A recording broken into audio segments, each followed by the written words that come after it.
It arrives quietly, not as a scream, not as a warning that anyone recognizes, just a signal, doing exactly what it was designed to do. The year is 1983. A computer terminal hums inside a reinforced concrete bunker just outside Moscow. The room smells faintly of metal and recycled air, and red indicator lights glow steadily along the wall. Lieutenant Colonel Stanislav Petrov sits at his station staring at a screen designed to do one thing: detect American nuclear missile launches. Outside, it's September. Inside, it's always night. The system is new, untested at scale, and trusted because it must be. And then a soft alarm sounds. One missile launch detected. The screen doesn't blink. It waits. And Petrov doesn't move. Neither does the room. And then the alarm, it sounds again. The computer now reports 5 incoming missiles. And according to protocol, Petrov is required to report the alert immediately. And that report would climb the chain of command. And minutes later, it could trigger a retaliatory strike. 5 missiles isn't a full attack. It's a decapitation strike.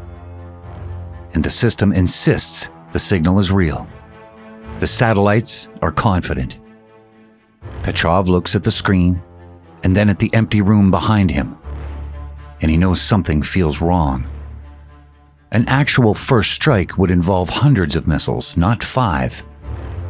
The computer doesn't care how things feel, and Petrov has seconds.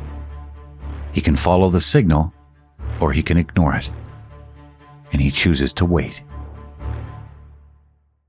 The next minute, the signal remains. Another minute, no new launches appear. 5 minutes later, the system holds steady. 10 minutes later, ground radar detects nothing, and the alert is downgraded. Later analysis reveals that sunlight reflecting off high-altitude clouds fooled the satellite sensors.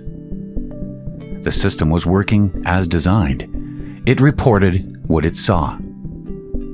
The protocol remains unchanged. The world never knows. Petrov files his report, and no announcement is made. No headline is printed, and the system stays online. Petrov is reprimanded, not for almost starting a nuclear war, but for failing to follow procedure. He tells no one. For years, the incident remains classified. History moves forward, unaware how close it came to ending. The safeguard wasn't the machine. It was the person willing to doubt it. One man, one pause, one ignored signal. But what if he hadn't waited? What if the report went through immediately? Phones ring. Orders are relayed. Missiles are prepared. Across the ocean, radars light up, and retaliation becomes certainty. There is no time for confirmation, no space for doubt. The system works perfectly, and cities disappear. History stops mid-sentence, all because a signal was trusted instead of questioned. The world didn't end in 1983 because one person hesitated. Not because he was certain, but because he wasn't. The most dangerous signals aren't always false. They're simply incomplete. So what about you? When something urgent tells you to act immediately, how do you know when hesitation is the wiser choice? Share it in the comments below, and if you would like to explore more of these ripples in history and in life, please hit subscribe and join me on the Ripple Trace.